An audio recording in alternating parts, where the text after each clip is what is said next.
नमस्कार। कैसे हैं आप सब? आशा करती हूँ मेरे परिवार के सारे लोग स्वस्थ हैं और अपने अपने कामों में व्यस्त हैं। एक बहुत ही प्यारा सा सवाल आया है मेरी छात्रा की तरफ से। उसने कहा है कि मैम, मुझ में ईर्ष्या बहुत है। उसके साथ पढ़ने वाली जो भी लड़कियां हैं उनसे उसको बहुत ईर्ष्या होती है। अकेले में पूछा था उसने, तो इसका मैं क्या करूं? तो कितना प्यारा सा सवाल है ना, कि उसको ईर्ष्या है। अब मैं पूछती हूँ, वो अगर देख रही, वो तो देख ही रही होगी, बाकी लोग भी, जो भी परिवार के लोग देख रहे हैं इस वीडियो को, कौन ईर्ष्या नहीं करता है? अपने से जो भी बेहतर में है, अच्छी स्थिति में है, उसको देख करके सामने वाले को तकलीफ होती ही है। जो बिल्कुल संसारिक दृष्टिकोण लेकर के चलते हैं, मैं उनकी बात कर रही हूँ। जो भौतिक जीवन को ही सर्वोपरि मानते हैं और सब कुछ उसी को मानते हैं, मतलब जिनको अध्यात्म से कोई मतलब नहीं, लेना देना नहीं है। वो किसी को अपने बराबर भी नहीं देख सकता है, उसको बहुत तकलीफ होती है। बोलेगा नहीं, ये तो सच्ची बात है। और ऐसे लोग ज़्यादा ही बोलते हैं कि मैं तो किसी से ईर्ष्या नहीं करती या करता, जबकि ये झूठ है। बिना कुछ किए और सांसारिक दृष्टिकोण है, आध्यात्मिक नहीं है और किसी को ईर्ष्या नहीं करता, ऐसे लोगों से थोड़ा सावधान रहने की ज़रूरत है। जो ऐसे बोलते हैं कि मैं किसी को ईर्ष्या नहीं करता, ऐसे लोगों से बच के रहना है। कि अगर आपको पता है कि वो आध्यात्मिक भी नहीं है, तो फिर उससे एक निश्चित दूरी बना करके चलिए। नहीं तो ऐसे लोग अगर मौका पाते हैं तो नुकसान कर ही देते हैं। और गलत तो बोलना, वो तो खैर बोलते ही हैं, जिसमें कोई उनका रोक टोक होता है नहीं, लेकिन नुकसान तक कर देते हैं ऐसे लोग। और अब देखिए, मेरी ही छात्रा जो बोल रही है कि उसको अपनी जो भी सहपाठी है उससे ईर्ष्या होती है, तो एक तरीके से कितनी सरल है कि उसको निदान चाहिए उसका। तो मैं तो उसको समझाई उस वक्त, लेकिन इसका जो है ना, ये माता पिता को ही देखना पड़ेगा। आप बोलेंगे कैसे, क्या करना है? जैसे बच्चे छोटे हैं ना, जब तभी आप उसके अंदर ये संस्कार डालें। जैसे 2 4 5 6 7 साल के हैं बच्चे, जब ज़्यादातर जब घर ही पर रहते हैं, माँ के साथ ही रहते हैं, तो माँ को ही ज़्यादा उचित होगा कि या तो यथार्थ गीता पाठ करें, बच्चे के कान में वो पढ़ना चाहिए। श्लोक का जो भी है शब्द पढ़ना चाहिए, कान में जरूरी है। और रामायण जब भी घर में रखे, महीने में कम से कम एक बार, एक संडे कोई एक अध्याय का पाठ करे। सुंदरकांड तो सुंदरकांड का ही पाठ कराए, और नहीं तो खुद से करे पाठ, और बच्चों को भी वहाँ बिठाए, तो उनके कान में जो चौपाई और दोहा वगैरह पड़ेगा ना, ये शब्द जो है ना, यही काम करेगा। क्योंकि चूंकि मेरे साथ ऐसा हुआ है, तो मैं समझती हूँ सामने वाले के साथ भी ऐसे ही होगा, होना ही चाहिए, हर एक के साथ ऐसे ही होगा। तो रामायण सुनने से और गीता सुनने से, जो भी उसके श्लोक हैं, चौपाई है, तो सुन सुन करके एक समय ऐसा होगा, और आप जब पास में बिठाएंगे तो भी ताली बजा करके भगवान का नाम लेगा। 2 5 10 मिनट जितनी देर तक वो बैठते हैं उतनी देर तक। और यही जा करके आगे ना इतना तो होगा ही उसके अंदर, जो भी होगा, 15 18 साल हो गया ना कि अपने बराबर किसी को देख करके, अपने से किसी को आगे देख करके ईर्ष्या तो नहीं होगी, लेकिन हो सकता है उसके मन में ये भावना आए कि काश मैं भी इतना होता या होती। वो कोशिश करेगा वैसा बनने का, उतना ही आगे निकलने की वो कोशिश करेगा, ये नहीं कि उसकी टांग पकड़ के खींचेगा, क्योंकि पिछला संस्कार अच्छा है उसका।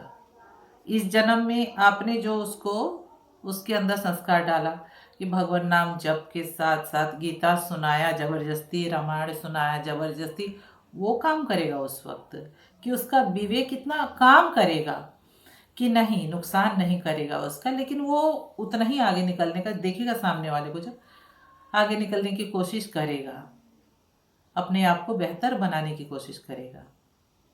ये नहीं कि खुद तो बन नहीं सकता है और दूसरे को भी जहाँ तक हो सके नुकसान पहुँचाए। ये कौन लोग करते हैं जिनके जीवन में कहीं दूर दूर तक ये गीता से मतलब नहीं है, रामायण से मतलब नहीं है, नाम जप से कोई मतलब नहीं, ये लोग नुकसान कर ही देते हैं। सहयोग तो छोड़ ही दीजिए, भूल जाइए, मौका लगे तो नुकसान तक कर देते हैं।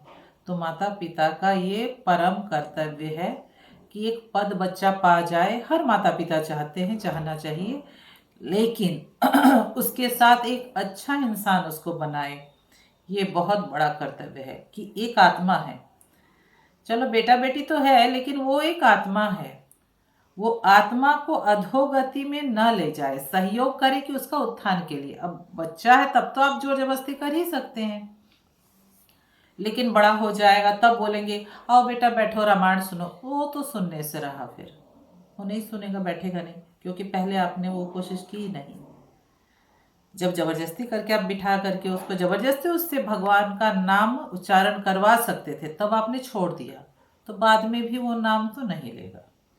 तो पहले से ही कोशिश करनी है, तब जाकर के उस समय विवेक इतना काम करता है कि सामने वाले को देखकर नुकसान तो करेगा नहीं, लेकिन हाँ इतना कि ठीक है चलो मैं भी कोशिश करता हूँ आगे निकलने की, ऐसा।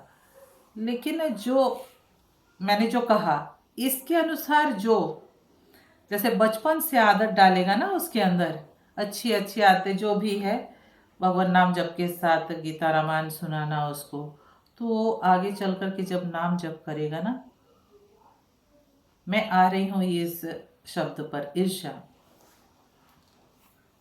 बड़ा होने के बाद जब करते करते एक स्थिति ऐसी आती है, उसको समझ में आता है कि मेरे अंदर जो है ना, सामने वाले के अंदर भी वही है। कुछ कुछ आभास मिलने लगता है कि सब में वही परमात्मा है। केवल मनुष्य की बात मैं नहीं कर रही, उसको एक बिल्ली में, एक कुत्ते में, एक कबूतर में, एक गिलहरी में, सब में वही परमात्मा दिखाई देते हैं। तब ये बहुत आगे की अवस्था है, लेकिन फिर भी लगता है, कुछ तो लगता है कि परमात्मा सब में, उसमें भी है, एक जीव है, वो भी एक दया का जैसे उसके अंदर ना विकास होता है। कुछ खाना दे दिया उसके लिए, कुछ राहत की व्यवस्था कर दिया, ये सब उसके अंदर आने लगता है फिर। लेकिन कब, जब शुरू से आप उसके अंदर ये संस्कार डालेंगे तभी ऐसा हो पाएगा, नहीं तो जाने दो, मतलब देख कर भी अनदेखा कर देना। कोई तकलीफ में है, एक जीव है तकलीफ में है, रिलीफ देने की इच्छा नहीं हो रही है कि चिल्ला रहा त्राहिमाम, लेकिन उसको बचाने के लिए कोई कोशिश नहीं। मैंने बहुतों को देखा इग्नोर कर देते हैं। कैसे? कान है, वो कान सुन कैसे लेता है ये सब? तुरंत दौड़ना चाहिए बचाने के लिए, होना तो ये चाहिए ना। तो ये फीलिंग आएगी तब ना कि मेरे अंदर जो है सामने वाले के अंदर भी वो है, तो उसको बचाने के लिए भागेगा, दौड़ेगा। क्या दिन है तो क्या रात है। और जब ये फीलिंग उसके अंदर काम करने लगती है ना कि मेरे अंदर जो है सामने वाले के अंदर भी वही है, तो फिर ये ईर्ष्या काम नहीं कर पाती है। फिर ईर्ष्या का कोई जोर नहीं चलता है वहाँ। लगता है मैं किससे कर रहा हूँ ईर्ष्या? खुद से कोई करेगा ईर्ष्या? नहीं करेगा ना, अपने आप से करेगा। अपने आप को अगर सामने वाले के अंदर देखेगा, कहाँ से ईर्ष्या करेगा?